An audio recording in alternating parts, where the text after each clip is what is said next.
Students, आज का हमारा जो टॉपिक है वो है अवकलनीयता। इस टॉपिक के बारे में आप कक्षा 11 में पढ़ चुके हैं। सीमा और अवकलज नाम से एक चैप्टर था जिसमें आपने अवकलज का एक बेसिक इंट्रोडक्शन पढ़ा हुआ है। अभी हम इस बेसिक इंट्रोडक्शन को एक बार फिर से रिपीट करने जा रहे हैं, तो ध्यान से देखिए। मान लीजिए कि हमारे पास कोई एक फलन है y बराबर एफ ऑफ एक्स। हमें एक फलन दिया हुआ है y बराबर एफ ऑफ एक्स। अब हमें इस फलन में ये देखना है कि ये जो x जिसे हम स्वतंत्र चर बोलते हैं, अगर इस चर में कोई परिवर्तन किया जाए तो y के मान में भी परिवर्तन होगा। ये हम अच्छे से जानते हैं कि अगर मैं x में परिवर्तन करूं,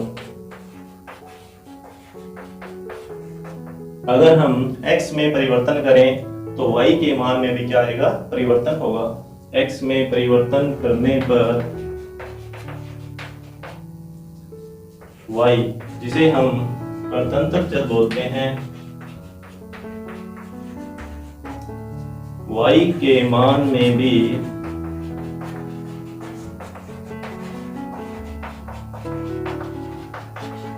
परिवर्तन होगा। इस कंसेप्ट का यूज हमने कक्षा 11 में किया हुआ है और इसका यूज करके हमने प्रथम सिद्धांत से अवकलन के क्वेश्चन सॉल्व किए थे। तो देखते हैं इसे वापस से एक बार फिर से। तो माना x में परिवर्तन, मान लेते हैं कि x में जो परिवर्तन हुआ है वो परिवर्तन हुआ है डेल x के बराबर। इससे x का नया मान, तो x का नया मान आएगा x प्लस डेल x। मतलब ये x का पुराना मान है और डेल x का यहाँ परिवर्तन हुआ। इससे इस x का नया मान जो है वो x प्लस में डेल x है। तो अब हम क्या करेंगे, इस मान को यहाँ लिखेंगे। अब जैसे ही मैं यह मान यहाँ लिखता हूँ, y के मान में भी परिवर्तन आएगा। तो यहाँ लिखेंगे y के मान में परिवर्तन।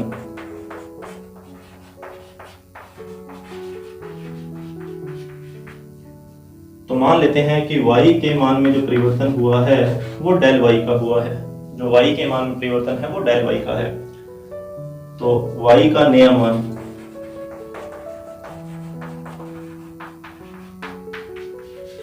तो y प्लस डेल y, ये जो मान है वो y का नया मान है। तो ये y का पुराना मान और ये y का नया मान, ये x का नया मान था। अब ये दोनों जो मान हैं x और y के, ये दोनों मान अब हम यहाँ लिखेंगे। तो ये बनेगा y प्लस डेल y बराबर एफ ऑफ x प्लस में डेल x। ये हमारे पास y में जो परिवर्तन हुआ था उस परिवर्तन से एक नया मान हमें प्राप्त हुआ है। अब हम क्या करेंगे, इन दोनों को एक समीकरण 1 और समीकरण 2 नाम देकर माइनस करेंगे। इससे क्या होगा, माइनस करने से क्या होगा, हमें y में परिवर्तन के बारे में पता लगेगा। तो समीकरण 2 माइनस समीकरण 1, तो y प्लस डेल y में से इस y को माइनस करेंगे और सामने आएगा f x प्लस में डेल x माइनस y से y कैंसिल हो जाएगा। तो डेल y आएगा f ऑफ x प्लस में del x minus f of x। तो यह जो आपके सामने मान है ये y के मान का परिवर्तन है, उस परिवर्तन की ये वैल्यू है। अब हमने ये देखना है कि ये जो परिवर्तन हुआ y के अंदर, ये जो y में परिवर्तन हुआ है, यह परिवर्तन इस x के कारण हुआ है। y के मान में जो परिवर्तन हुआ है वो परिवर्तन x के कारण हुआ है। तो अब हम x के सापेक्ष y में परिवर्तन की दर ज्ञात करेंगे। x के सापेक्ष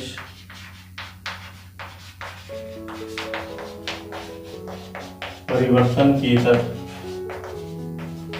तो ये परिवर्तन की दर ज्ञात करने के लिए हमने ये देखा था कि हम डेल x का भाग देते थे कि del y upon del x, और ये बराबर आता था एफ ऑफ एक्स प्लस में del x minus f of x, और अपॉन में आएगा डेल एक्स। और ये जो परिवर्तन थे, ये परिवर्तन जो x वाला है चाहे y वाला है, ये जो दोनों परिवर्तन थे, ये दोनों ही परिवर्तन बहुत ही न्यून परिवर्तन थे। हम यहाँ ये भी लिखते थे कि डेल x टेंड्स टू 0 और डेल y टेंड्स टू 0, मतलब x और y में जो परिवर्तन है वो बिल्कुल ही छोटे से परिवर्तन है, बहुत ही कम, जो 0 के नजदीक हैं, इतने छोटे परिवर्तन हैं। तो दोनों की जो लिमिट, दोनों को हम लिमिट का रूप दे देंगे, del x tends to 0, del y tends to 0। और फिर हमने ये देखा था कि यह जो पद है लिमिट लगने के बाद में डेरिवेटिव के अंदर चेंज हो जाता है, जिसे हम बोलते थे d over d x of y is equal to limit del x tends to 0 f x plus में del x minus f of x upon में डेल एक्स। तो ये जो पद है आपने जो कक्षा 11 में पढ़ा हुआ है, ये प्रथम सिद्धांत से अवकलन का सूत्र है। यह प्रथम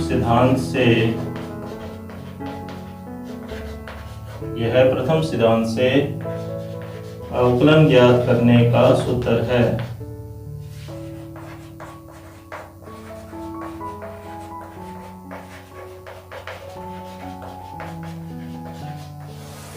तो ये सिर्फ एक रिवीजन है जो अवकलनीयता को स्टार्ट करने के लिए जरूरी है कि किसी भी फलन के लिए अवकलन का क्या अर्थ होगा, उसको अभी हमने डिस्कस करना है उसके बारे में भी, लेकिन ये हमने अभी तक पढ़ा हुआ है। ये कक्षा 11 में हमने डेरिवेटिव के फॉर्मूलाज भी पढ़े हुए हैं, तो अभी वो आपको वापिस हम यहाँ रिवाइज करवाएंगे, लेकिन उससे पहले अभी हमने सिर्फ ये फॉर्मूला ध्यान में रखना है।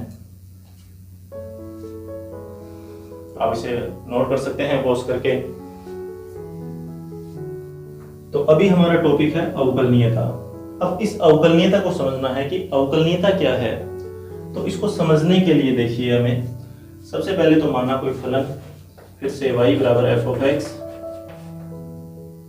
और यह फलन किसी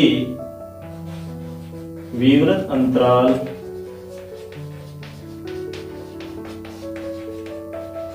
AB, यह फलन किसी विवृत अंतराल AB में परिभाषित है।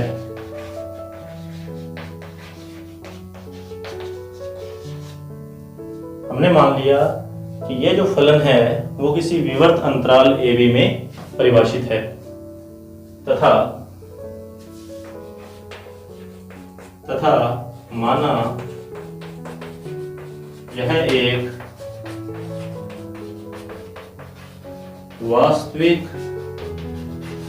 मानीय फलन है, वास्तविक मानीय फलन जिसको बोलते हैं रियल वैल्यूड फंक्शन।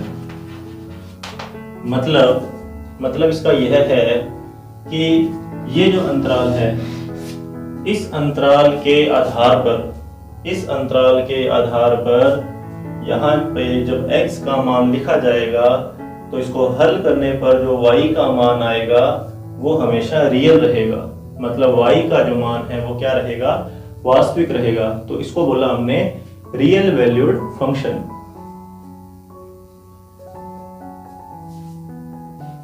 यह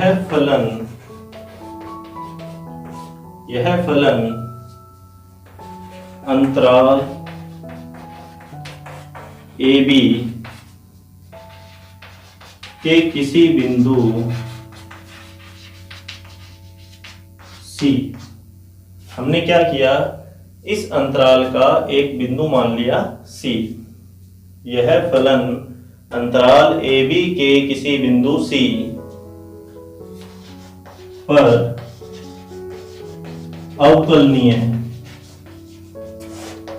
यह फलन अंतराल AB के किसी बिंदु C पर अवकलनीय माना जाएगा यदि, कब माना जाएगा, तो उसके लिए हमें क्या करना है, यदि लिमिट, यदि limit x tends to c, मान लीजिए कि लिमिट है x tends to c, x का मान c की तरफ अगर अग्रसर है तो हमें एक सीमा का मान निकालना है, वो ये है कि f of x minus f of c और अपॉन में आएगा इसके x माइनस c। तो ये एक लिमिट है। यह लिमिट जो है, यह लिमिट परिमित रूप से विद्यमान होनी चाहिए। यह लिमिट परिमित रूप से विद्यमान होनी चाहिए, या यूं कहें कि इस सीमा का अस्तित्व होना चाहिए। इस सीमा का अस्तित्व, इस सीमा का अस्तित्व होना चाहिए। वापिस देखिए इसे कि कोई फलन है y बराबर f ऑफ x और विवर्त अंतराल AB में परिभाषित है, मतलब x के जो मान है वो इस अंतराल में से लिए जाएंगे, और यह जो फलन है वो एक वास्तविक मानीय फलन है, मतलब y का जो मान आएगा वो हमेशा रियल रहेगा। रियल का मतलब माइनस अनंत से प्लस अनंत के बीच के मान। तो यह फलन अंतराल AB के किसी बिंदु C पर अवकलनीय, अंतराल AB के किसी बिंदु C पर अवकलनीय माना जाएगा यदि limit x tends to c f of x minus f of c upon में x माइनस c, ये लिमिट आपको ध्यान रखनी पड़ेगी। तो यह जो लिमिट है, यह लिमिट विद्यमान होनी चाहिए, यह लिमिट विद्यमान होनी चाहिए परिमित रूप से, मतलब इस लिमिट का जो मान है वो परिमित होना चाहिए। ऐसा नहीं है कि इस लिमिट को हल करने पर आपका आंसर अनंत के रूप में आ जाए, अपरिभाषित आ जाए, तो ऐसा नहीं होना चाहिए। या यूं कहें कि इस सीमा का अस्तित्व होना चाहिए। अब बात करते हैं कि सीमा के अस्तित्व का क्या मतलब है। इसको आप अच्छे से जानते हैं।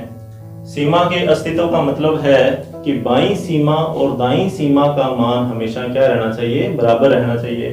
किसी भी फलन की सीमा का अस्तित्व मतलब अगर जिस बिंदु पे हम सीमा के अस्तित्व की बात कर रहे हैं उस बिंदु पर दाईं सीमा और बाईं सीमा का मान बराबर होना चाहिए।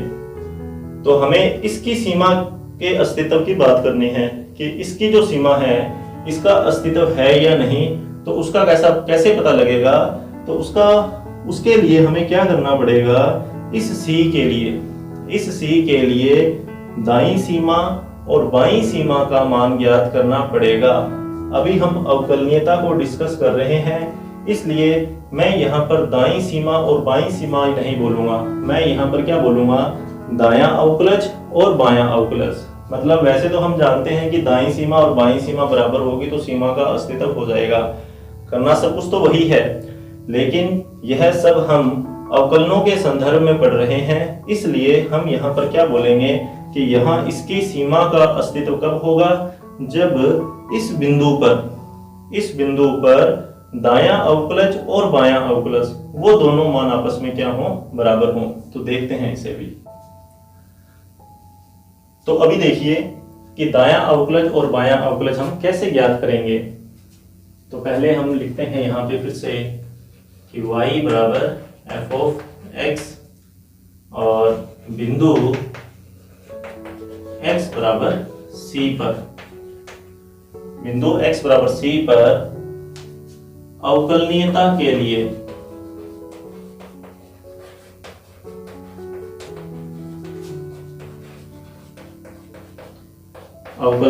के लिए limit x tends to c f of x minus f of c और अपॉन में x माइनस c परिमित रूप से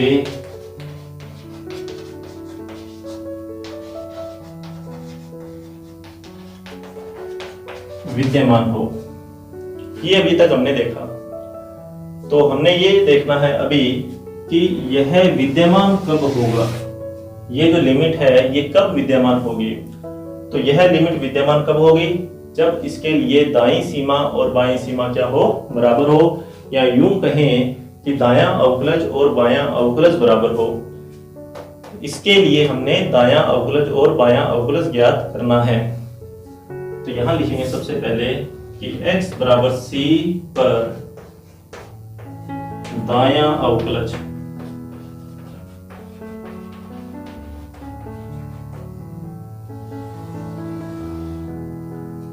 x बराबर c पर दायां अवकलज। तो x बराबर c पर दायां अवकलज याद करने से पहले हम देखेंगे कि दायां अवकलज जो है वो किस प्रकार से लिखा जाता है। तो इसको लिखने के अलग अलग तरीके हैं। एक तरीका तो है कि r दाएं के लिए राइट लगाया मतलब हमने, और फिर लिखा हमने f, और उसके बाद में जैसे हमें c पे जांच करनी है तो यहां c लिख देंगे। और एक चीज और है कि ये तो हो गया चलो दाएं के लिए, ये वो बिंदु हो गया, ये वो फलन कि जिसकी अवकलनीयता की जांच करनी है। लेकिन इस अवकलनीयता शब्द के लिए यहां पर हमें एक डैश लगाना पड़ेगा। तो इसे बोलेंगे r f डैश c, मतलब दायां अवकलज। इसको मैं ऐसे भी लिख सकता हूं f डैश डैश, ठीक है, ये 1 नहीं है, डैश है ये। और इस तरीके से इसको आप राउंड कर सकते हैं। तो f डैश c प्लस 0। तो ये भी दाएं अवकलज को लिखने का तरीका है। और एक तरीका और है इसको लिखने का जो कि लिमिट के रूप में है, कि लिमिट देखिए यहाँ पे 0 है, इस 0 को हम चेंज कर देंगे h के अंदर। 0 को हमने किस में चेंज किया, h में। यहाँ पर फिर से डैश लगाना है और यहाँ आ जाएगा h टेंड्स टू 0। तो हम किसी भी बिंदु पर दाएं अवकलज को 3 प्रकार से लिख सकते हैं। अब हमने ये देखना है कि यहाँ दायां अवकलज किस प्रकार से परिभाषित किया जाएगा। तो इन तीनों के ही बराबर, इन तीनों के बराबर क्या आएगा भाई, लिमिट। अब देखिए यहां पर x का मान अग्रसर है c की तरफ, और हमने दाएं अवकलज के लिए x को क्या माना हुआ है, c प्लस h। x बराबर c पर दायां अवकलज ज्ञात करना है, इसलिए हमने x बराबर क्या माना है, c प्लस h माना है। यहां लिखेंगे कि अगर h अग्रसर होगा 0 की तरफ, अगर h अग्रसर होगा 0 की तरफ, जैसे जैसे ये 0 बनेगा वैसे वैसे x का मान c बनेगा। तो x अग्रसर होगा c की तरफ। तो यहाँ क्या आएगा अभी, यहाँ पर देखिए कि x टेंड्स टू क्या है, c, x tends to c। तो x टेंड्स टू c की जगह हम लिखेंगे h tends to 0, h tends to 0। और अब इसको लिखना है, तो f ऑफ, यहां पर x है, x की जगह c plus h minus f of c, और नीचे x की जगह c प्लस s लिखेंगे, माइनस में c।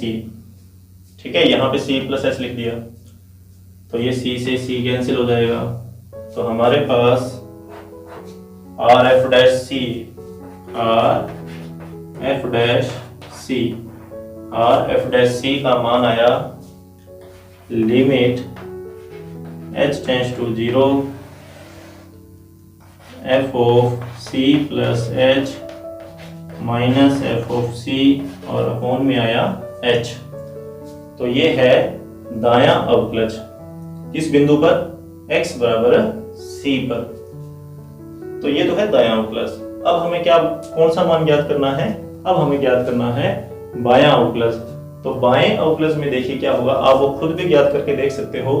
बाएं अवकलज के लिए यहाँ माइनस आ जाएगा, या यूं कहें सबसे पहले लिखने का तरीका, तो r की जगह L लिखेंगे, यहाँ पे कोई चेंजिंग नहीं रहेगी, कोई भी चेंजिंग नहीं होगी, यहाँ प्लस की जगह माइनस आ जाएगा। इसी प्रकार से इस प्लस की जगह भी क्या लिखेंगे, माइनस लिखेंगे। मतलब यूं कह सकते हैं कि H का निशान चेंज करना है, H के आगे प्लस को जो है उसको माइनस में चेंज करना है। तो आप वो खुद याद कर सकते हो, मैं यहीं लिख देता हूं कि L F डैश C बराबर limit H tends to 0 F of C minus H minus F of C upon में माइनस H।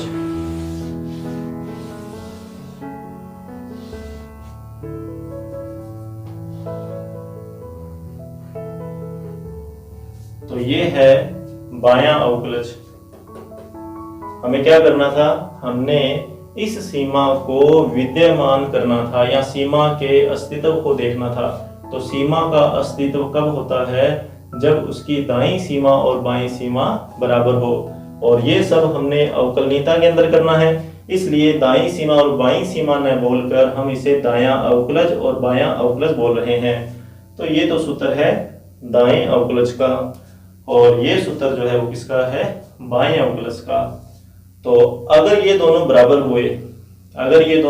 हुए, तो हम कह सकते हैं कि यहाँ पर सीमा का अस्तित्व है। कौन सी सीमा का अस्तित्व है, इस सीमा का अस्तित्व है। और अगर इस सीमा का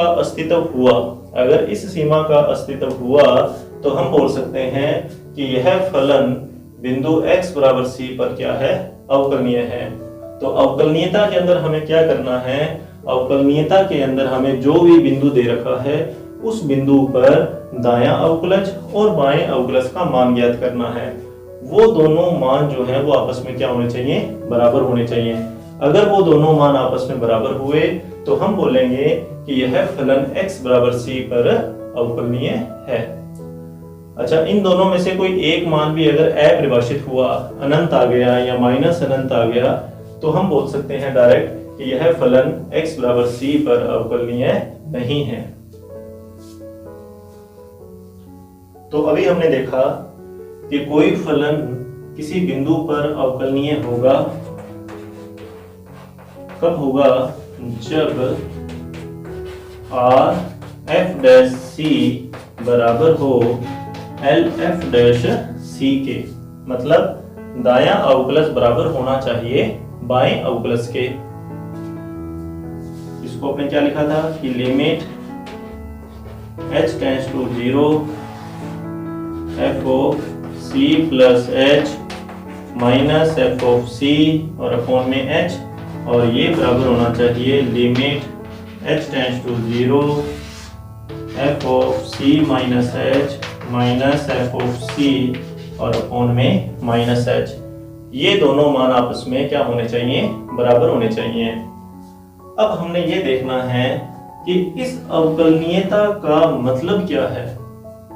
अपने ये क्या कर रहे हैं कि अवकलनीयता शब्द जो है इसका ज्यामितीय अर्थ क्या है, तो इसके ज्यामितीय अर्थ को भी हम समझते हैं। ये तो इसका गणितीय रूप है, ये जो रूप लिखा हमने ये अवकलनीयता का गणितीय रूप है। इसका ज्यामितीय अर्थ देखिए क्या होगा। तो अवकलनीयता का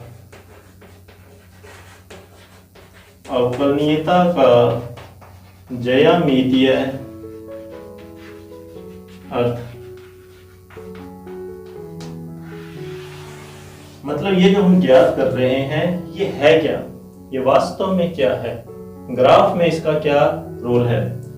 तो अवकलनीयता का ज्यामितीय अर्थ कि इस बिंदु पर अवकलनीयता होने का मतलब क्या है। हम बोल रहे हैं कि x बराबर c पर अवकलनीय होगा ये फलन, तो x बराबर c पर अवकलनीय होने का मतलब क्या है, इस बात को समझना है अभी। तो अवकलनीयता का ज्यामितीय अर्थ कि किसी बिंदु C पर फलन के अवकलनीय होने का अर्थ, किसी बिंदु C पर फलन के अवकलनीय होने का अर्थ यह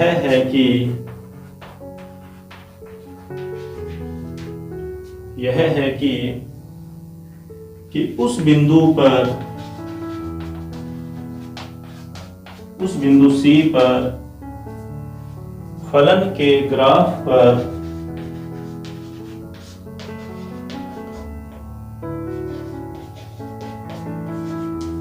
या फलन के वक्र पर एक अद्वितीय स्पर्श रेखा की रचना की जा सकती है।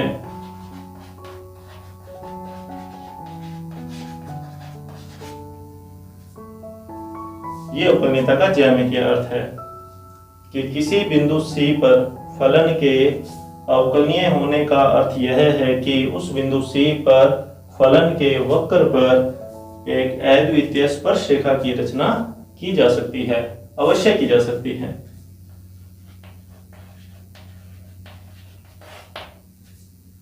अब एक चीज और देखनी है कि हमने यह जो दायां अवकलज या ये जो बायां अवकलज ज्ञात किया, एक्चुअल में ये जो दायां अवकलज है या बायां अवकलज, दोनों में से किसी की भी बात कर सकते हैं हम, कि ये जो अवकलज है, यह अवकलज जो है इस फलन के लिए, ये अवकलज इस फलन के लिए इस बिंदु पर स्पर्श रेखा की प्रवणता को व्यक्त करते हैं। इस बात को समझिए कि जो दायां अवकलज या जो बायां अवकलज है, इनका जो गणितीय अर्थ हमने लिखा है, एक्चुअल के अंदर यह जो अर्थ है, यह x बराबर c पर यह एक स्पर्श रेखा की प्रवणता है, यह स्पर्श रेखा की प्रवणता है।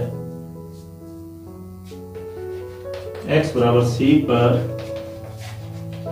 स्पर्श रेखा की प्रवणता।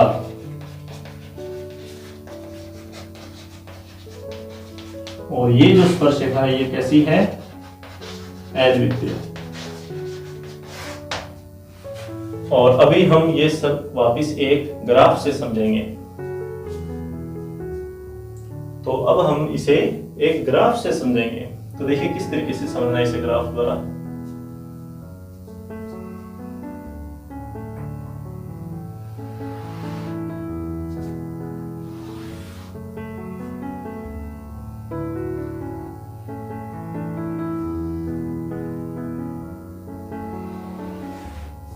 मान लीजिए कि y बराबर ये जो फलन है, y बराबर ये जो फलन है, इस फलन का ये ग्राफ है।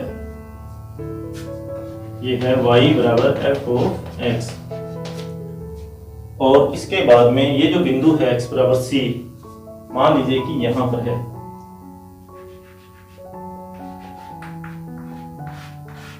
x बराबर c और हमने क्या ज्ञात किया था? हमने ज्ञात किया था एक तो दायां अवकलज और एक हमने ज्ञात किया था बायां अवकलज। हमने ये दो अवकलज के मान ज्ञात किए हैं।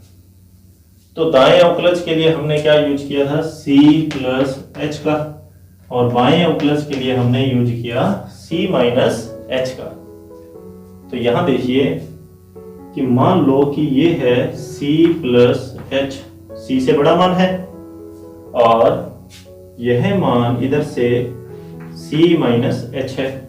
ठीक है, हमने क्या किया कि ये मान तो x बराबर c को व्यक्त करता है, जो ये बीच वाला मान है यह तो x बराबर c को व्यक्त करता है, और इसके दाईं तरफ वाला जो मान है वो हमने c प्लस h मान लिया, और इस मान के बाईं तरफ वाला जो मान है वो हमने c माइनस h मान लिया।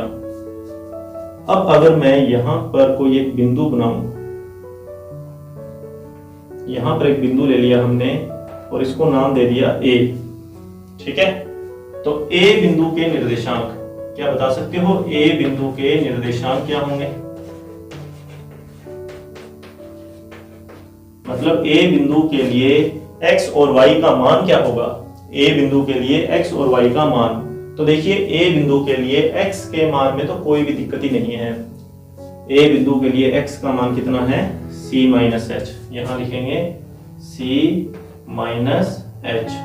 लिख दिया। अब बताना है कि अगर ये बिंदु C माइनस एच है यहाँ पे, तो इसके लिए यहाँ y का मान क्या है। तो y का मान निकलेगा यहां से, देखो हमें अगर x का मान C माइनस एच दिया हुआ है, ये x का मान है, तो ये मैं यहां जब लिखूंगा तो मेरे पास किसका मान आ जाएगा, y का मान आ जाएगा, या मैं यूं कहूं कि मेरे पास y निर्देशांक आ जाएगा। तो यहां लिखूंगा मैं कि f of C minus H, तो ये है A बिंदु के निर्देशांक। इसी प्रकार से यहां से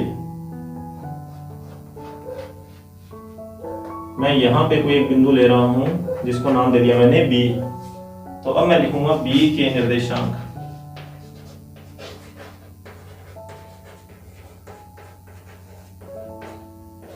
तो इसी प्रकार से मैं B के निर्देशांक लिख सकता हूं कि B के लिए x का मान तो है C प्लस एच, तो यहां तो आ जाएगा C प्लस एच, और अब यहां आ जाएगा f of C plus H. तो ये निर्देशांक किसके हैं, B के। हमने A और B के निर्देशांक ज्ञात कर लिए। अब बात है इस बीच वाले बिंदु की।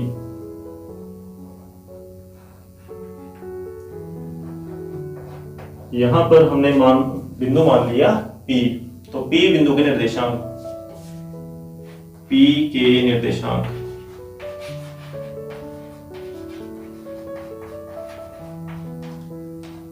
तो P के निर्देशांक, तो P के लिए x का मान तो है C, तो C कोमा, और y का मान आएगा f ऑफ C। देखिए y के जो मान हमने ज्ञात किए इन तीनों में, A, B और P में जो y के मान ज्ञात किए हैं वो यहां से ज्ञात किए हैं कि x का मान पता है, यहां लिखते रहोगे तो y का मान आता रहेगा। तो ये हमारे पास A, B और P के मान आ गए, इनके निर्देशांक आ गए हमारे पास। अब हमने करना क्या है, अब हमने A और P को आपस में मिलाना है। थोड़ा ध्यान से देखना इसे। हमने क्या किया, A और P को एक सरल रेखा से मिला दिया, मतलब मैंने एक जीवा की रचना की है यहाँ पे, जीवा AP।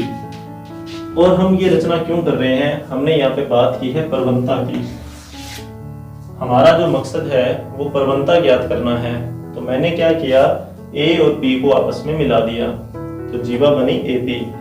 तो AP जीवा AP की प्रवणता, और ये जो प्रवणता है आपने कक्षा 11 में ज्ञात आसानी से की हुई है। इसका सूत्र आपने पढ़ा हुआ है, दो बिंदुओं को मिलाने वाला जो रेखाखंड है उसकी प्रवणता क्या होती है कि y2 माइनस y1 अपॉन में x2 माइनस x1। तो A और P के लिए तो ये A बिंदु है और ये P बिंदु है, ठीक है। तो x1 y1, इसको x1 मान लो, इसको y1 मान लो, ये x2 और ये y2। तो y2 माइनस y1 अपॉन में x2 माइनस x1, तो ये बनेगा, देखिए y2 माइनस y1 और अपॉन में x2 माइनस x1। तो इसमें से इसको घटाना है, तो ये c कैंसिल हो जाएगा, माइनस का h बचेगा। मैं डायरेक्ट लिख रहा हूं यहां पर माइनस का h। तो ये किसकी प्रवणता आई, ये प्रवणता आई AP की। इसी प्रकार से अब हम क्या करेंगे, B और P को मिला देंगे और प्रवणता किसकी ज्ञात करेंगे, BP की। तो जीवा BP की प्रवणता, जीवा BP की प्रवणता याद कर सकते हो आसानी से आप ये। तो B और P ये वही सूत्र, इसको x1 और इसको y1 मान लो, और इसको x2 और इसको y2। तो y2 माइनस y1 अपॉन में x2 माइनस x1। तो ये बनेगा f of c plus h minus f of c, और अपॉन में क्या आएगा, h आएगा। और आपको अभी जो मैंने सूत्र बताए थे वो आपके ध्यान में भी होंगे अभी तक। तो क्या सूत्र थे वो, दाएं प्लस और बाएं प्लस के लिए। ये सूत्र बाएं प्लस के लिए था और ये सूत्र किसके लिए था, दाएं प्लस के लिए था। तो ये सूत्र बने कैसे हैं वो यहाँ से आपको थोड़ा बहुत समझ में आ रहा होगा। अभी इस पे और बात करनी है अभी अपने को। देखिए ये तो चलो हमने प्रवणता निकाल ली, लेकिन ध्यान दे ये देना कि ये प्रवणता अभी स्पर्श रेखा की नहीं है। हमने स्पर्श रेखा की प्रवणता अभी तक ज्ञात नहीं की। हमने जो प्रवणता ज्ञात की है वो दो जीवाओं की प्रवणता ज्ञात की है। और दायां अवकलज और बायां अवकलज का जो सूत्र मैं आपको बता रहा हूं, उस सूत्र में और इस सूत्र में थोड़ी सी कमी भी है, और वो कमी आप सब जानते हैं वो कौन सी है, कि यहाँ पे अभी तक हमने लिमिट का यूज नहीं किया। तो अभी मैं लिमिट वाले कंसेप्ट का यूज करूंगा। यहाँ ग्राफ से इसको समझेंगे अपने। कैसे समझेंगे कि देखिए, यह जो बिंदु है, कौन सा बिंदु है ये, c माइनस एच। यहाँ पर मान जो है वो x का वो c माइनस एच है। हमने क्या करना है, हमने इस बिंदु को x की तरफ लेकर जाना है। मतलब मैं इस बिंदु को यहां लेकर आऊंगा, और ये बिंदु यहां तभी आ सकता है जब h का मान क्या हो, 0 हो। या मैं यूं कहूं कि h का जो मान है वो अग्रसर होना चाहिए 0 की तरफ। अगर ये मान h वाला, अगर h वाला मान 0 की तरफ अग्रसर होगा तो ये बिंदु कहां आ जाएगा, ये बिंदु आएगा यहां इस जगह पर। ठीक है, नंबर 1। इसी प्रकार से ये जो c प्लस एच है, ये जो c प्लस एच है, इस बिंदु को भी अगर मैं यहां लाना चाहूं, इस बिंदु को भी अगर मैं यहां लाना चाहूं तो h का मान मुझे क्या करना पड़ेगा, 0 करना पड़ेगा। मतलब अगर ये h अग्रसर होगा 0 की तरफ तो ये जो c प्लस एच है वो c बन जाएगा। ठीक है, इसको आप ऐसे समझ सकते हो कि अगर मैं h की जगह 0 लिख दूं तो ये c बन जाएगा। मतलब ये बिंदु फिर यहाँ आएगा, यहाँ h की जगह 0 किया तो ये भी c बन जाएगा, ये बिंदु भी यहाँ आ जाएगा। तो कहने का मतलब क्या है कि दोनों जो पॉइंट हैं, जो बाईं तरफ और जो दाईं तरफ के जो पॉइंट हैं, वहां पे हमें h को अग्रसर करवाना है 0 की तरफ। उससे होगा क्या, उससे क्या होगा, जैसे ही ये पॉइंट यहाँ आएगा, जैसे ही ये पॉइंट यहाँ आएगा तो a बिंदु जो है, जो a बिंदु है वो किसके नजदीक जाएगा, P के नजदीक जाएगा। ये जाएगा P की तरफ। और ये जो बिंदु है जब यहाँ आएगा, ये बिंदु यहाँ आएगा जब, तो ये बिंदु जो है B, वो भी P की तरफ आ जाएगा। अब A और B ये दोनों बिंदु P की तरफ आ रहे हैं। और जैसे ही ये दोनों बिंदु P की तरफ आएंगे, जैसे ये दोनों P की तरफ आएंगे, ये जो हमने जीवा बनाई है, ये दोनों जो जीवाएं हैं, ये एक्चुअल के अंदर एक स्पर्श रेखा के अंदर चेंज हो जाएंगे। आप थोड़ा ध्यान से इसको देखिए कि अगर मैं इस गैप को कम कर दूं, मतलब ये बिंदु A जैसे जैसे यहाँ जाएगा, दोनों के बीच का गैप कम होता जाएगा। ठीक है, एक इस तरीके से बना हुआ है, ये इस तरीके से इसको थोड़ा बड़ा कर देते हैं। यहाँ A है और यहाँ B है, तो A जाएगा किसकी तरफ, P की तरफ। तो ये जो बीच का गैप है, ये गैप क्या होता रहेगा, कम होता रहेगा। कि मान लो A यहाँ आ गया, ठीक है, तो ये लो, ये ऐसे बन गया। मान लो A थोड़ा और आगे चला गया तो ये ऐसे बन जाएगा। A थोड़ा और आगे चला गया तो ये ऐसे बन जाएगा। तो एक टाइम ऐसा भी आएगा जब A P के बिल्कुल ही नजदीक पहुंच जाएगा, और उस समय ये जीवा नहीं रहेगी, ये जीवा जो है ये स्पर्श रेखा के अंदर चेंज हो जाएगी। और ये हमने छोटी क्लासों में या 10th क्लास के अंदर ये हमने वर्त के लिए पढ़ा भी हुआ है कि ये वर्त के लिए मान लीजिए छेदक रेखा है, ये पॉइंट A और B। तो अगर मैं इन दोनों बिंदुओं को यहाँ लिया हूँ, फिर यहाँ लिया हूँ, यहाँ लिया हूँ, यहाँ लिया हूँ, तो ये छेदक रेखा एक टाइम में स्पर्श रेखा के अंदर चेंज हो जाएंगी। मतलब A और B जो बिंदु हैं, A और B जो बिंदु हैं, उनके बीच की दूरी को अगर अपने कम कर दें, उनके बीच की दूरी को बिल्कुल ही कम कर दें, शून्य कर दें, तो उस समय क्या होगा कि ये छेदक रेखा जो है वो एक स्पर्श रेखा के अंदर चेंज हो जाएगी। तो वही बात यहाँ पर है कि जैसे जैसे A जाएगा P की तरफ, जैसे जैसे A P की तरफ जाएगा, ये छेदक रेखा या ये जो जीवा है, ये जो जीवा है, यह जीवा स्पर्श रेखा में चेंज हो जाएगी। अब बात करते हैं इसी प्रकार से B की। जब ये B आएगा P के ऊपर, या जब B P के पास में चला जाएगा, तो उस समय भी इन दोनों के बीच का गैप कम होता रहेगा, और एक टाइम ऐसा भी आएगा कि हमें P और B के बीच में कोई भी गैप दिखाई नहीं देगा, या यूं कहें कि वहां भी एक स्पर्श रेखा बनेगी। और अब ये जो स्पर्श रेखा है, अब ऐसा नहीं है कि P बिंदु पे दो स्पर्श रेखाएं बनेगी, कोई ऐसा तो नहीं है ना कि P बिंदु पे दो स्पर्श रेखाएं बनेगी। कि जो A वाली स्पर्श रेखा है वो स्पर्श रेखा कौन सी होगी, वो ओवरलैप हो जाएंगे। दोनों जो स्पर्श रेखाएं हैं वो ओवरलैप हो जाएंगी, यूं कहें कि संपाती हो जाएंगी। ए बिंदु से जो स्पर्शरेखा बनी है या जो बी बिंदु से स्पर्शरेखा बनी है वो दोनों स्पर्शरेखाएं संपाती हो जाएंगी। तो इसलिए हम ये बोलते हैं कि जो स्पर्शरेखा बनेगी वो कैसी बनेगी, अद्वितीय बनेगी। और ये प्रवणता है, ये क्या चीज है, प्रवणता। तो हमने इसलिए इसको बोला था कि जो अवकलनीय जो शब्द है, जो अवकलनीयता का जो मतलब है वो गणितीय रूप वो यही है कि किसी बिंदु पे अवकलनीय का मतलब कि वो अद्वितीय स्पर्शरेखा की प्रवणता को व्यक्त करता है।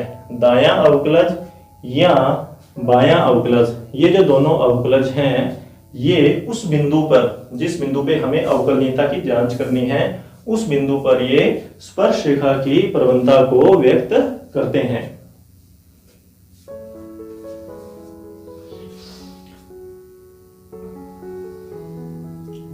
इसमें अगर कोई भी डाउट है तो आप कमेंट के अंदर मुझसे पूछ सकते हैं। किसी भी तरीके की कोई प्रॉब्लम है, क्वेश्चन दाएं प्लस से संबंधित है या बाएं प्लस या इस ग्राफ को लेकर किसी भी प्रकार की कोई भी दिक्कत हो तो आप जरूर पूछिए। अब एक महत्वपूर्ण परिणाम अपने करेंगे।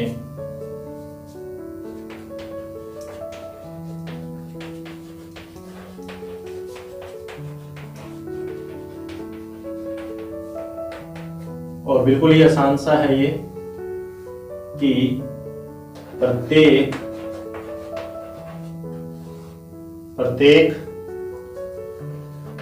अवकलनीय फलन, प्रत्येक अवकलनीय फलन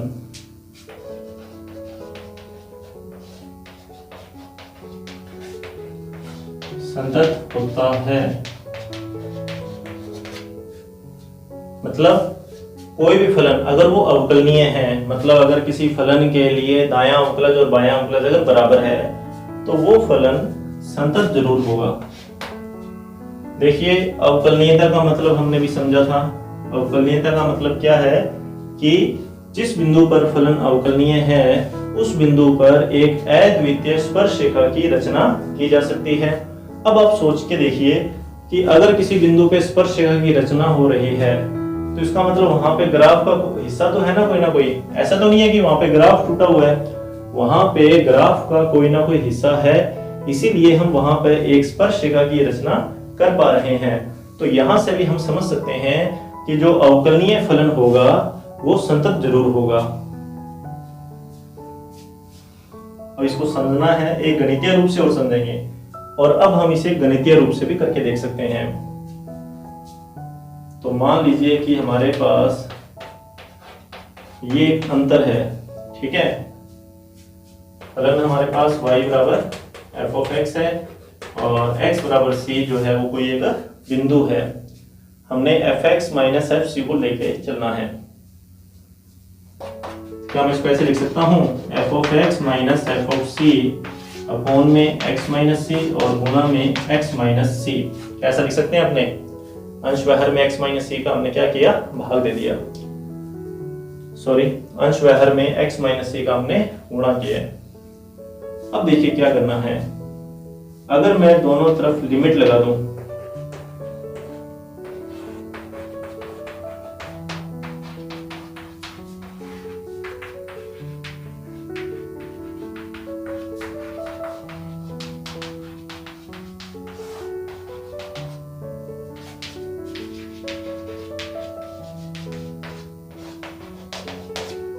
क्या कि हमने दोनों पक्षों में लिमिट का यूज किया x टेंड्स टू c। और यहां क्या करेंगे, यहां पर हम सीमाओं के बीज गणित का यूज करेंगे और इस लिमिट को अंदर ले जाएंगे। तो ये बनेगा limit x tends to c f of x minus, और ये देखिए यहां पे कहीं भी आपको x दिखाई नहीं दे रहा, यहाँ पर x की जगह कौन है, c है, c कांस्टेंट है। तो इस लिमिट को इस पद के साथ लिखने की जरूरत नहीं है। तो आप डायरेक्ट यहाँ पर क्या लिखोगे, f ऑफ c लिखोगे और बराबर में, अब बराबर में देखिए क्या होगा, यह जो मान है, क्या आप इस मान के बारे में कोई कल्पना कर सकते हो कि ये मान कैसा है? सोच के देखिए कि ये कैसा मान है। हमें क्या दिया हुआ है, अवकलनीय फलन। हम अवकलनीय फलन की बात कर रहे हैं। हमने सिद्ध करना है कि प्रत्येक अवकलनीय फलन क्या होता है, संतत होता है। मतलब यह जो फलन है वो कैसा है, अवकलनीय फलन है। अगर ये फलन अवकलनीय है तो ये सीमा क्या होगी, ये सीमा परिमित रूप से विद्यमान होगी। इसका मान हमें नहीं पता क्या है, लेकिन इसका मान परिमित होगा। हमने इसको P नाम दे दिया कि इसका जो मान है वो P है, मतलब परिमित है। अब देखिए ये वाला जो पद है ये P कांस्टेंट हो गया और यहाँ आ जाएगा limit x tends to c x minus c। और जैसे ही मैं x बराबर c लिखूंगा, जैसे ही x बराबर c लिखूंगा तो ये c माइनस c, ये सारा जो पद है वो जीरो हो जाएगा। तो ये बनेगा मेरे पास limit x tends to c f of x, ये वाला पद, ठीक है, माइनस में f ऑफ c और बराबर में कितना है, यहाँ जीरो आ गया। अब क्या करेंगे, माइनस को इधर ले जाएंगे तो ये बनेगा limit x tends to c f of x बराबर f ऑफ c। अब हमारा जो लास्ट लेक्चर था उस लेक्चर को यहाँ पे हमें जरूरत पड़ेगी। किस तरीके से जरूरत पड़ेगी कि जो f ऑफ c है, जो f ऑफ c है, यह इस बिंदु पर x बराबर c पर फलन का मान है। कि जो f ऑफ c है वो x बराबर c पर फलन का मान है। ये तो हो गया फलन का मान। और ये क्या है, ये फलन की सीमा का मान है, ये फलन की सीमा का मान है। तो फलन की सीमा फलन के मान के बराबर है। तो ये डेफिनेशन थी फलन के संतत होने की। तो यहां से हम कह सकते हैं कि जो फलन है वो क्या होगा, संतत होगा। जो f है वो x बराबर c पर संतत होगा। तो ये सिद्ध हो गया। तो सिर्फ समझने के लिए है, एग्जाम में यह डेरिवेशन नहीं आएगा। तो आपको सिर्फ ये ध्यान में रखना है कि जो अवकलनीय फलन होता है वो संतत भी होता है, कि प्रत्येक अवकलनीय फलन संतत होते हैं। और एक खास बात और यहाँ पे आपको ध्यान में रखनी है, वो यह है कि सभी संतत फलन या प्रत्येक संतत फलन अवकलनीय हो यह जरूरी नहीं है। अगर कोई फलन अवकलनीय है तो श्योर है कि वो संतत तो होगा, लेकिन सारे के सारे संतत फलन अवकलनीय हो यह जरूरी नहीं है। या यूं कहें कि इस कथन का विलोम सत्य नहीं है। तो अवकलनीय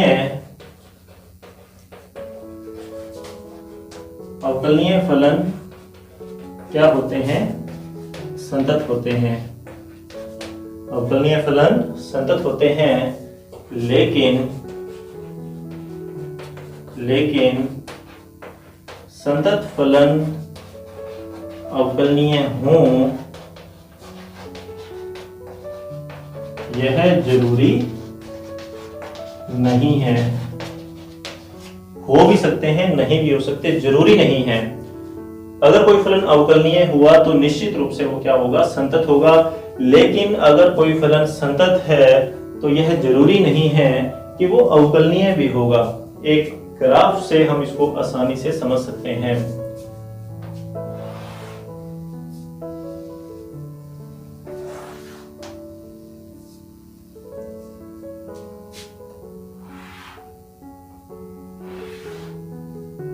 तो ये हमने आपके सामने ग्राफ बनाया है जो कि संतत फलन का ग्राफ है।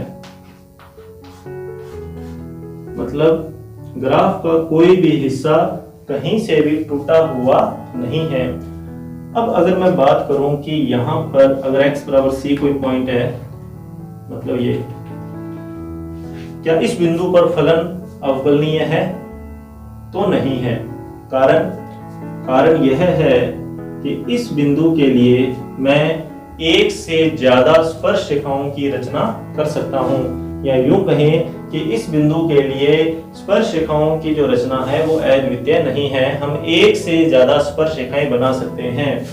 यह भी एक स्पर्श रेखा बन सकती है, यह भी एक स्पर्श रेखा बन सकती है, यह भी एक स्पर्श रेखा बन सकती है। मतलब हमें कोई यहाँ पर हमें अद्वितीय स्पर्श रेखा प्राप्त नहीं होगी।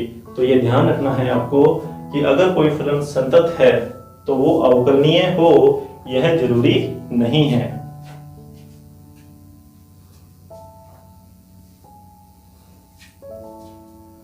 और आज का हमारा जो लास्ट टॉपिक है वो है कि अंतराल में अवकलनीयता। अंतराल में अवकलनीयता कि कोई फलन किसी अंतराल में अवकलनीय है या नहीं, इसका हम कैसे पता लगाएंगे। तो अंतराल दो प्रकार के यहाँ पर हम लेंगे। पहला अंतराल तो है विवृत अंतराल, जिसमें सिरों के बिंदुओं को शामिल नहीं किया जाता। मतलब अगर आपको इस अंतराल से कोई बिंदु लेना हो तो आप ए और बी के अलावा कोई भी ले सकते हैं। ए से बड़ा कोई मर्जी बिंदु ले लो, बी से छोटा कोई मर्जी ले लो, लेकिन ए नहीं ले सकते, बी नहीं ले सकते। तो ये विवर्त अंतराल है। और इस अंतराल में हमें ये देखना है कि फलन अवकलनीय कब माना जाएगा। तो देखिए क्या होगा यहाँ पर, कोई फलन y बराबर एफ ऑफ एक्स, कोई फलन y बराबर एफ ऑफ एक्स विवृत अंतराल में अवकलनीय होगा यदि इस अंतराल के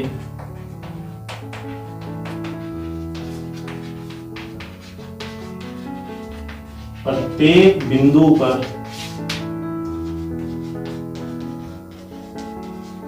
फलन अवकलनीय हो।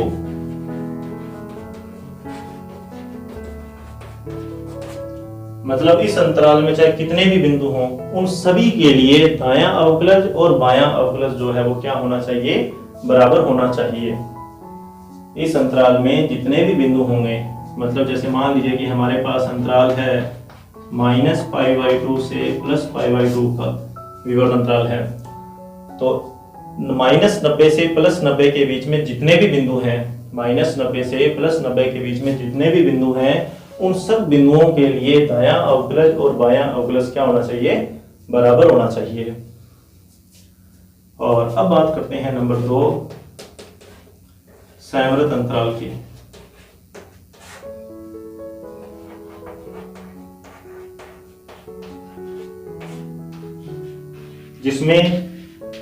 जिसमें सिरे के बिंदुओं को भी शामिल किया जाता है। मतलब संवृत अंतराल में ए को भी शामिल करना होता है, बी को भी शामिल करना होता है, बीच वाले बिंदु तो शामिल हैं ही। अब इस अंतराल में फलन संतत कब माना जाएगा, इस अंतराल में फलन अवकलनीय कब माना जाएगा। तो यहां लिखेंगे कि कोई फलन संवृत अंतराल ए बी में अवकलनीय होगा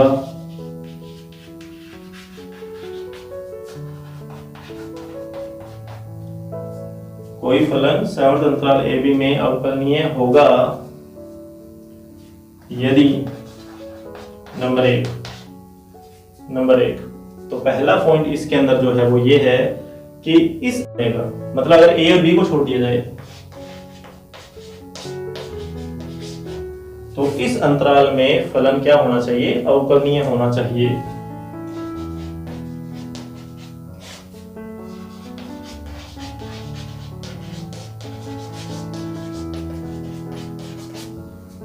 नंबर 2, ठीक है, ये 1 नंबर और ये 2 नंबर भी। दूसरा जो पॉइंट है उसका ये कि बिंदु ए पर इस बिंदु पर दायां अवकलज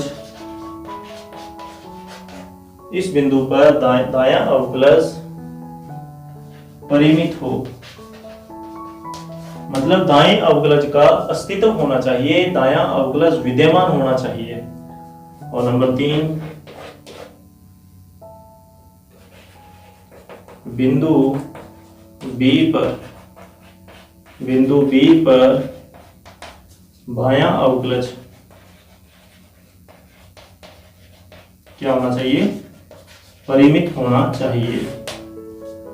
तो ये है कि कोई फलन अंतराल में अवकलनीय कब माना जाता है। तो वापिस देखिए, सबसे पहले तो था विवर्त अंतराल। तो विवर्त अंतराल में अवकलनीय कब माना जाएगा? अगर फलन इन दोनों बिंदुओं के बीच में जितने भी बिंदु हैं प्रत्येक बिंदु पर क्या हो? अवकलनीय हो, सभी बिंदुओं पर। और संवर्त अंतराल में अवकलनीय कब माना जाएगा? उसके लिए 3 बातें हमें ध्यान में रखनी है।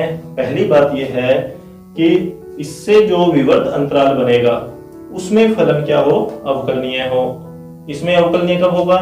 ये हमने यहाँ पे कर लिया। ये कंडीशन हमने, क्या कंडीशन थी कि इस विवर्त अंतराल में फलन अवकलनीय कब होगा? जब प्रत्येक बिंदु पर क्या हो? अवकलनीय हो। और दूसरा पॉइंट और तीसरा पॉइंट ये है कि इस बिंदु पे, जो बिंदु बाईं तरफ है, इस बिंदु पर दायां अवकलज विद्यमान हो, और इधर वाला जो बिंदु है, जो बाईं तरफ का जो दाईं तरफ का बिंदु है, उस बिंदु पर क्या हो? बायां अवकलज विद्यमान हो। तो हम कह सकते हैं कि फलन संवर्त अंतराल में अवकलनीय है। तो आशा करता हूं कि आपको ये लेक्चर पूरा अच्छे से समझ में आया होगा। अगर नहीं समझ में आए तो इसको आप एक बार और थोड़ा ध्यान से समझिए, और कोई भी अगर प्रॉब्लम आती है तो कमेंट बॉक्स के अंदर कमेंट जरूर करें। Thank you.